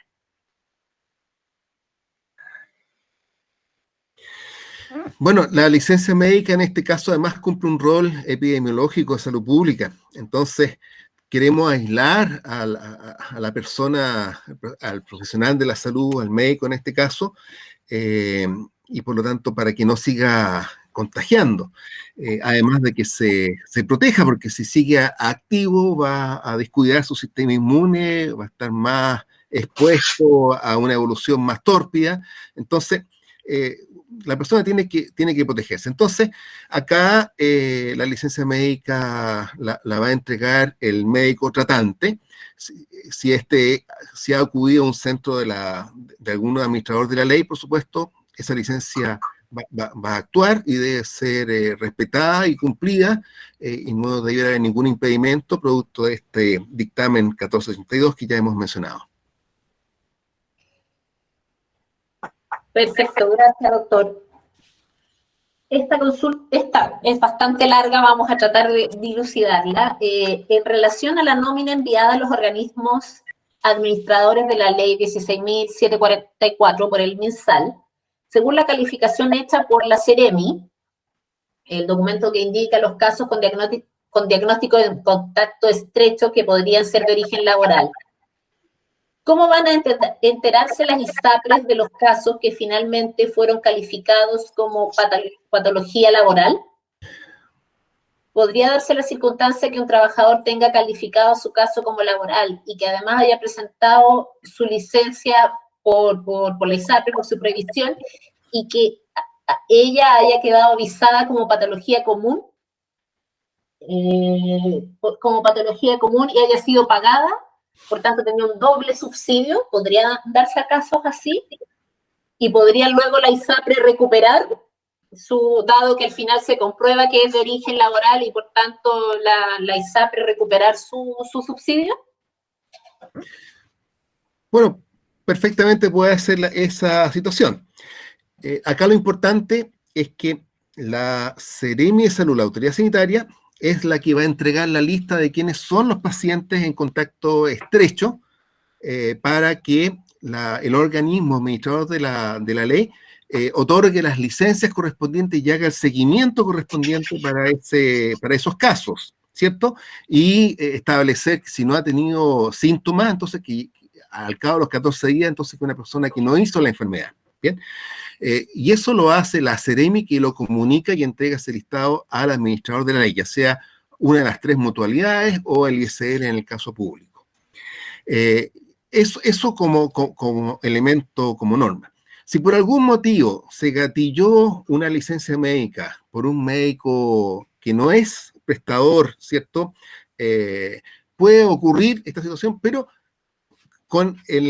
administrativamente esa información se va a tener y el organismo correspondiente va a poder pedir la restitución de esos recursos en el caso que haya habido duplicidad. Y eso, obviamente, que eso es ex post, es después, porque lo que interesa es actuar a tiempo para que todas las personas reciban las prestaciones que corresponden en el momento oportuno para cautelar la salud de las personas. Claro, a mí no me ha tocado ver un caso práctico así, ni ahora con el COVID, ni con anterioridad. De todas maneras, sí puede surgir. Y de ser así, le pido a los afiliados que por favor se comuniquen de inmediato con nosotros para ver cómo solucionamos el conflicto. Gracias, Jaime. Volvemos a una pregunta que ya se hizo, pero que tiene el matiz respecto al pago de las licencias. ¿Qué pasa con el plan contratado en la ISAPRE? ¿Se puede rechazar lo de la mutual, la automarginación, como se mencionó, para ir a la clínica preferente por el plan de la ISAPRE? ¿Qué pasa en ese caso con las licencias médicas? Pues existe, aquí dice, bueno, en este caso dice, pues existe demora en su emisión, al menos cuando es 40 preventiva obligatoria. ¿Quién las paga? ¿Qué garantía existe para que el médico, cuando no tiene ningún respaldo físico de la licencia, entendiendo que terminó su cuarentena y aún no llega el comprobante de la licencia, o se desconoce si se hizo?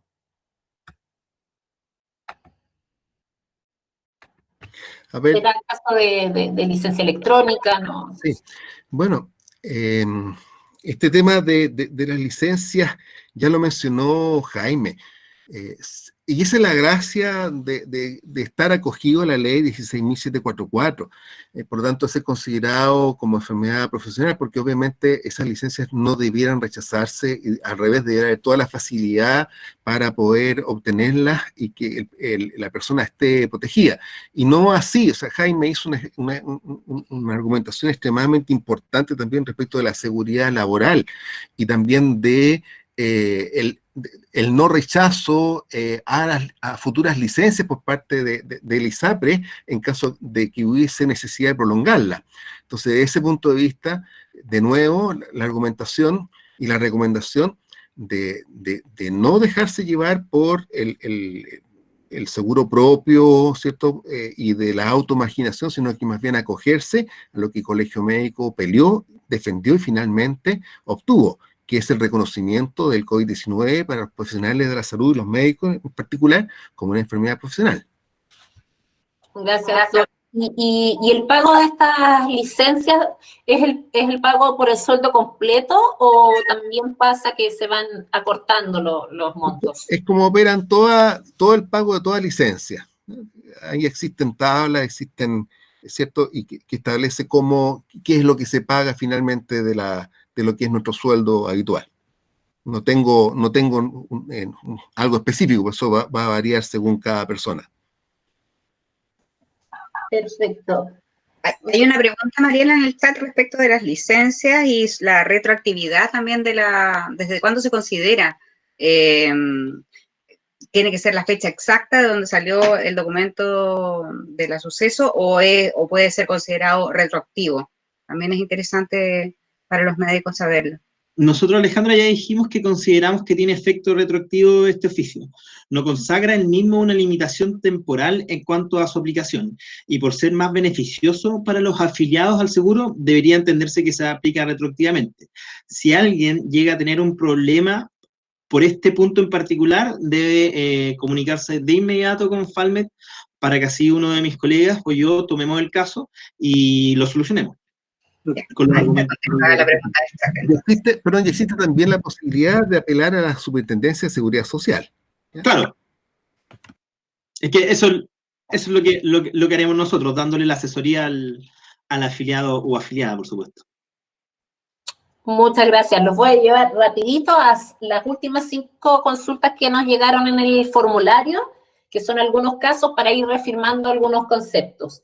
¿Qué podemos, yo no la entiendo muy bien, así que nos ayudan? ¿Qué podemos hacer si los protocolos de tratamiento son diferentes, algunos más favorables en la eventualidad de ser pacientes? Bien, en primer lugar acá hay una normativa, hay protocolos que estableció el Ministerio de Salud y que se rigen a nivel internacional por la evidencia médica, ¿cierto? Por toda la información que se está acumulando en este momento y que va cambiando, que es dinámica. Entonces existen protocolos de atención, independiente que pueda haber algún centro que esté haciendo algún tipo de modificaciones, evaluando otras cosas, pero acá existe eso. Y eso ya va a depender del prestador directo del equipo que está actuando. Uno no puede decir, oiga, aplíqueme hidrocloroquina, perdón, como ejemplo, ¿cierto? Que está en boga ahora último por nuestros presidentes extraños que tenemos, ¿cierto? por dar solamente un ejemplo. Entonces, hoy día existen protocolos y eso es la prestación médica y va a estar a cargo del equipo médico que toma la mejor decisión, avalada en la ciencia, la evidencia y en los protocolos. Perfecto, gracias, doctor. Segunda consulta, ¿qué sucede si me contagio de COVID y acudo a una clínica de mi elección? ¿Ya? ¿Va a cubrirme como enfermedad profesional? O si estoy hospitalizada, ¿debo trasladarme a otro centro o a lo que escoja la mutualidad? ¿Qué pasa si en ese caso no hay cupo fuera de la mutualidad? ¿Quién cubre estos costos si le tocara quedarse en la clínica? Esto es justamente relacionado con lo que nosotros consultamos a la Superintendencia de Seguridad Social para ver si aplica de igual forma el artículo 71, letra E del reglamento de la ley. Eso significa que ante la urgencia y por la cercanía de un establecimiento distinto al que le corresponda ir al trabajador, opera la cobertura y luego la mutual se encarga de cubrir estos gastos. Pero entonces es importante que en ese minuto informe, así como le toca a uno con las ISAPRES.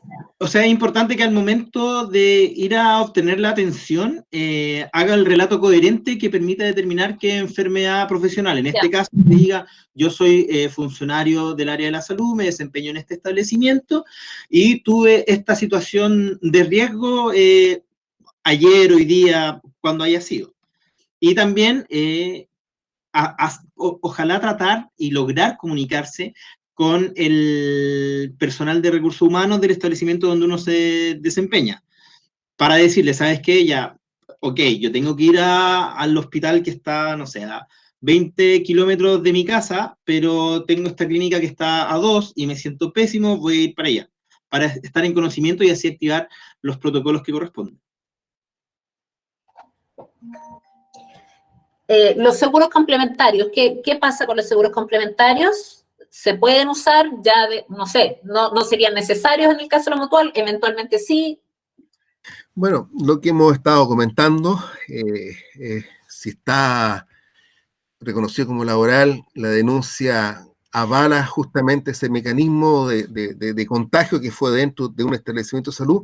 En ese sentido, todas las prestaciones médicas y las prestaciones económicas corren por cuenta de la ley 16.744 y por tanto el seguro complementario no es necesario que incurra. O sea, al revés, tendría que haber un proceso de automarginación y eventualmente podría también ocurrir otras situaciones que uno no sabría cómo reaccionaría el seguro, porque evidentemente si es una enfermedad reconocida laboral, ¿por qué tiene que cubrirla ese seguro? Pero basta con decir que está cubierta por la ley, por lo tanto, acojámonos a los organismos administradores de la ley. Me gustaría añadir que el Colmet, cuando hizo esta consulta a la Suceso, también preguntó qué pasa en el caso de la automarginación con los seguros complementarios, si operan o no. Uh-huh. Yo estimo que sí, deberían operar, pero de todas maneras se hizo la consulta. Recordemos, automarginación, es decir, el afiliado decide no atenderse, no hacer uso del seguro y opera su plan de salud de la ISAPRE, por ende pueden operar los seguros anexos que tenga. Esa es la consulta que se hizo, si operan los seguros o no. Nosotros estimamos que sí, pero de todas maneras vamos a estar a la espera de la respuesta de la Suceso y, de ser negativa, obviamente, no nos quedaremos con esa respuesta. Gracias, Jaime. Aquí hay una pregunta que quizás es una oportunidad para aclarar algunos conceptos. Si los criterios del MinSal de contacto estrecho cambian, implicando que un posible contacto laboral antes considerado de bajo riesgo, ahora sea de alto riesgo, ¿podría significar que en algún caso inicialmente calificado como enfermedad común pueda ser apelado retroactivamente como laboral? Esto de nuevo entra en la evolución, en el conocimiento y el dinamismo de esta pandemia, los conocimientos que esto va entregando. Y por lo tanto han habido cambios, ¿cierto? En la normativa, en los procedimientos, ahora hay 4 categorías, antes habían 3, etcétera. Entonces, esto va a haber siempre una evolución en función del dinamismo y el conocimiento que está ocurriendo. Pero acá la cosa es bastante clara por lo que ya hemos señalado, ¿cierto? Así que me acogería a lo que ya hemos explicado anteriormente. Sin ánimo de ser redundante, pero para que quede 100% claro, contacto estrecho calificado como tal de establecimiento, de funcionario que se desempeña en un establecimiento de salud, se entiende que es de origen laboral. ¿Ya? Así también lo consagra el oficio. Perfecto. Y esta es la última que recibimos, la última pero bastante larga. Ante la aparente disminución de disponibilidad de PCR para trabajadores que no cumplen criterios del MinSal de caso sospechoso y que tienen solo síntomas respiratorios leves. Bueno, eso ya cambió reciencito. Esta pregunta es antes del cambio de criterio que se anunció. Que tienen solo síntomas respiratorios leves y sin contacto estrecho aparente en el contexto laboral. ¿Cómo se procede al estudio para evitar que el trabajador vuelva sin PCR, que descarte su COVID y eventualmente exponga a sus compañeros de trabajo, especialmente en faenas donde el distanciamiento social muchas veces es imposible? El trabajador argumentará que su previsión no le extenderá por 14 días sin criterios, si no hay criterio que lo justifique, y la empresa no puede obligarlo a tomar sus feriados legales. ¿Qué rol tiene la mutualidad de la faena en esos casos? ¿Sabes? Perdí el audio mientras exponía la pregunta. No sé si la puedas repetir, perdón, Carolina. Mariela, doctor. Mariela, perdón. Además la pregunta, pero... Si la pregunta era para un funcionario de un establecimiento de salud o de otro tipo. Entiendo que sí, porque dice que es en contexto laboral, por lo menos dice. Ya menos que se refiere a una faena afuera del establecimiento de salud, no lo sé, pero hablo en contexto laboral. Ante la aparente disminución de disponibilidad de PCR para trabajadores que no cumplen criterios del MinSal de caso sospechoso, porque tienen solo síntomas respiratorios leves, sin contacto estrecho aparente en el contexto laboral, ¿cómo se procede al estudio para evitar que el trabajador vuelva sin PCR positiva, digamos, o algo que descarte su COVID-19 y eventualmente exponga a otros compañeros de trabajo, especialmente en faenas donde el distanciamiento social muchas veces es imposible? Bueno, esta es una pregunta que escapa a lo que estamos conversando en estricto rigor y entramos al área epidemiológica y a toda la discusión. Acá lo que uno tiene que hacer es cautelar, y son justamente los casos sospechosos los que nos van a preocupar más, porque ellos pueden generar justamente esto que se acaba de expresar. Entonces ahí lo importante es proteger, ¿cierto? Es indagar, investigar, y por eso todo el tema epidemiológico del seguimiento de los casos. Por ahí podría responder, pero está claro que respecto de lo que es el reconocimiento laboral del COVID-19, se refiere a una persona reconocida por un PCR positivo, ¿cierto? Un caso confirmado, o caso contacto estrecho, que es aquel que está entonces en contacto por todas estas causales que están expresadas en los dictámenes, 2 días antes del inicio de los síntomas, hasta 14 días, con una cercanía, etcétera, una serie de condiciones para considerar el caso estrecho. Son solamente esas 2 condiciones para ser considerado entonces, entendiendo que el caso confirmado va a recibir todas las prestaciones médicas y económicas, y en el caso del sospechoso, el resguardo desde el punto de vista de la licencia médica, el aislamiento y el seguimiento. Gracias, doctor. Abogado, en el fondo yo lo preguntaría de esta forma. No sé si Jaime está ahí. Lo que dice el oficio es un COVID confirmado, digamos, ¿no es cierto? Lo pregunto por qué, porque hace 2 días se dijo que también se va a entender como COVID alguien posible, digamos, que existen los posibles contagiados, se van a sumar a las estadísticas como COVID porque no se pueden hacer PCR a todo el mundo, que es más o menos lo que pregunta el doctor. Sin embargo, ahí no hay ninguna trazabilidad de origen laboral, no se ha confirmado, solo es un sospechoso que se reconoce como tal, pero todavía no operaría esto. ¿Podría eventualmente cambiar? No sé. Pero ¿es un contacto estrecho porque si fue determinado por la autoridad sanitaria como un contacto estrecho, también opera lo que dice el oficio. Ah, El oficio dice, perfecto, si es claro. confirmado o contacto estrecho, se entiende como enfermedad laboral para el funcionario en un establecimiento de salud.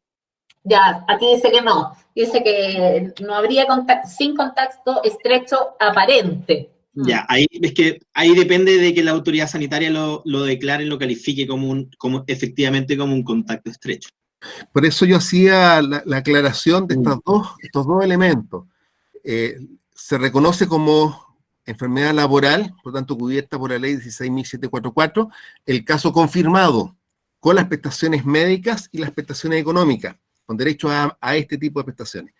Pero el caso contacto estrecho va a ser también reconocido como laboral, y los beneficios van a ser solamente la licencia médica por los 14 días o el periodo que corresponda, si han transcurrido otros días se descuentan, y todo lo que refiere del punto de vista de bien público, de la vigilancia y seguimiento de esa persona para ver si está complicada, si se transforma en un caso, si hay que hacerle, o sea, qué es lo que viene con él después, y se presentan los síntomas para pasar a categoría de caso confirmado, o no, vuelve entonces a su trabajo luego de los 14 días. Muchas gracias, doctor. Disculpe, sí, se me fue la importancia del contacto estrecho. Miren, por tiempo estaríamos cerrando nuestra entrevista, pero sé que aquí hay un médico que nos ha estado preguntando si vamos a leer todas las consultas, las dudas del formulario.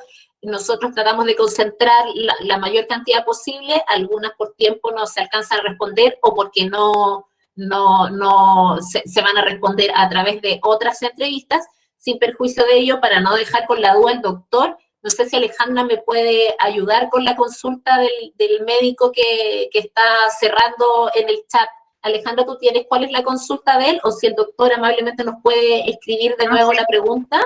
Sí, no, lo que él señala es que bueno, hay muchas preguntas que se repiten porque hay mucha casuística aquí, ¿no? Porque cada uno quiere saber en el fondo en forma, lo que le acontece en forma particular porque tiene matices que son distintos y parecería que fueran distintos. Pero hay preguntas relacionadas con desde cuándo se considera que va a ser efectivamente con certeza tomada como licencia y si fue notificado con una licencia y esta no fue informada a la mutual, cuánto tiempo tiene como para reclamar esa disyuntiva que había entre la mutual y la ISAPRE. Esa es una. La del doctor en particular, le dije que se la íbamos a contestar por interno.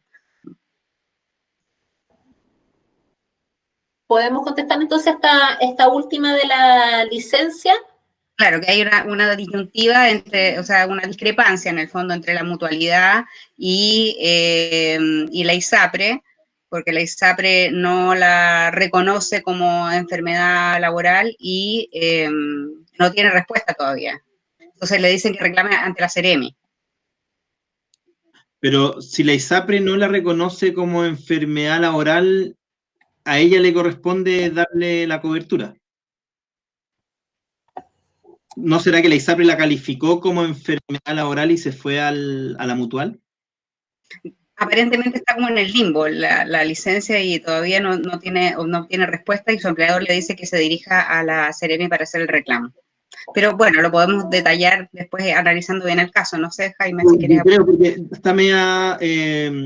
no me queda clara la descripción de la situación, pero para responder según lo que dice la norma, el 77 bis es claro, y ya lo hemos dicho un par de veces acá con el doctor, que ante la negativa de la cobertura por una licencia, por una calificación de origen de ella distinta, pasa al otro ente. Es decir, puede ser que la ISAPRE rechace o que la mutual rechace. Pasa al otro organismo y mientras dura la determinación de la calificación, se puede hacer esta presentación a la suceso, quien es quien resuelve en definitiva si la enfermedad es de origen laboral o no.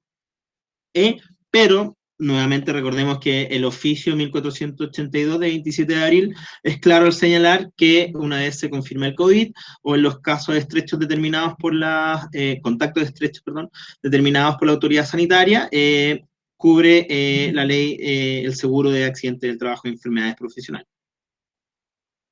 Muchas gracias, Jaime. Y con esto quiero ir cerrando la entrevista cuando son ya las 12:43, 44 minutos. Sé que todavía quedan varias personas conectadas que seguramente tienen algunas consultas por hacer y es por eso que les recordamos que todas las consultas que se hayan formulado por el chat y que ustedes hayan dejado nos dejen sus correos electrónicos en caso que no lo hayan hecho llegar a través del formulario para poder contestarlas, abordarlas directamente. Hay casos, nosotros con las entrevistas tratamos de incorporar la mayor cantidad de casos, pero por supuesto que cada caso es único, distinto según el contrato, según el lugar donde se trabaje. Por tanto, les recomendamos ocupar el servicio de la Fundación.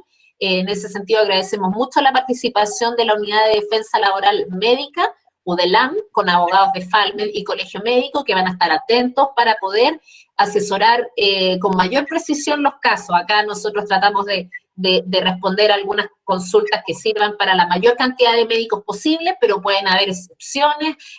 La situación, como se reiteró muchas veces hoy día, es cambiante, es una situación dinámica en la que estamos atravesando. Muchas respuestas todavía no están porque no sabemos qué es lo que va a pasar con estos casos, por ejemplo, de automarginación, cómo va a ir funcionando. El oficio lleva un mes. Todavía no tenemos estos casos en que se haya apelado a algún tipo de resolución y saber cómo les va contra la licencia, así que lo que les recomendamos es que ocupen el servicio de FALMED, que reciban la asesoría, hagan llegarnos sus consultas. Como les decíamos, esta videoconferencia va a quedar grabada, las vamos a enviar a sus correos. Y el ciclo no termina hoy día, vamos a seguir todos los próximos jueves, retomamos nuestra rutina de los jueves a las 11 de la mañana. Así que sin más, quiero agradecer al abogado Jaime Venegas de UDELAM por su participación y aclaración y haber abordado durante 1 hora y media una extensa pauta de preguntas. Muchas gracias, abogado, y también, por supuesto, a nuestro doctor invitado. Me habría encantado dejarles más tiempo para consultas, como vemos, pero sabemos que esto es interminable. Una duda puede llevar a otra, así que, como les insisto, les recomendamos nos hagan llegar sus consultas, les vamos a hacer llegar los oficios mencionados y material que el doctor Ilavaca amablemente nos compartió.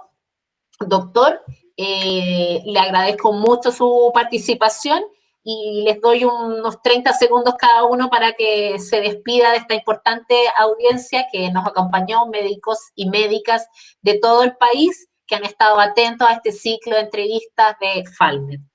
Jaime. Muchas gracias, Mariela. Agradezco la oportunidad de haber expuesto en esta instancia junto al doctor Ilavaca. Realmente fue muy grato porque con todo el conocimiento que tiene el doctor, creo que pudimos hacer una muy buena exposición. Abarcamos muchos casos que se están dando, muchas dudas y esperamos haber aclarado la mayoría de las consultas de nuestros afiliados y afiliadas. Gracias, Jaime. Me sumo a lo que expresó Jaime, un agrado, estamos nosotros a disposición, además por ser colegiados y ser parte integrante del colegio, del Departamento de Medio Ambiente, en este caso como secretario técnico, y recordar que estamos en un esfuerzo país, un esfuerzo de toda la humanidad frente a un flagelo como el COVID, el SARS-CoV-2, ¿cierto? Y por lo tanto, nuestra contribución en esto de difundir y educar y ayudar a tener más claridad desde el punto de vista de este importante reconocimiento que es el COVID-19 como enfermedad laboral. Encantado, muchas gracias por haberme invitado. Muchas gracias a usted y a todos los presentes. Sabemos que son semanas difíciles, así que si no se pueden conectar directamente los jueves a las 11, recuerden que todo el material va a ser compartido a través del Twitter de FALMED, de nuestra nueva página web, de nuestro YouTube, donde van a encontrar material relacionado con lo que hemos estado entregando durante este ciclo. Agradecerles mucho su participación, sabemos que es un tiempo complejo y muy demandado, y finalmente dejarlos invitados para el próximo jueves. A ver si mi memoria sí me falló, así que lo voy a leer. La próxima semana vamos a tratar el tema de protección laboral en población de salud de alto riesgo. Así que muchas gracias a ustedes. Sí.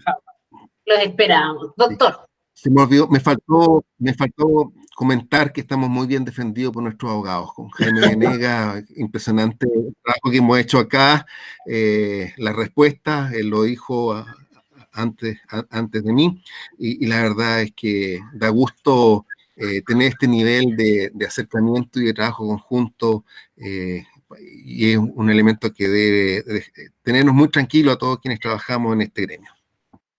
Muchas gracias. Vamos a hacer una encuesta de satisfacción para que nos hagan llegar sus comentarios y eventuales consultas que hayan quedado. Y les recordamos por el chat sus correos electrónicos en caso que no se hayan inscrito previamente para hacerles llegar el material o cualquier pregunta que no se alcanzó a contestar. Nos vemos el próximo jueves a las 11 a través de este mismo link. No dejen, por favor, de inscribirse y hacernos llegar sus consultas. Muchas gracias Alejandra, también que nos acompañó, a todo el equipo de periodistas y de abogados de la Fundación. Muchas gracias.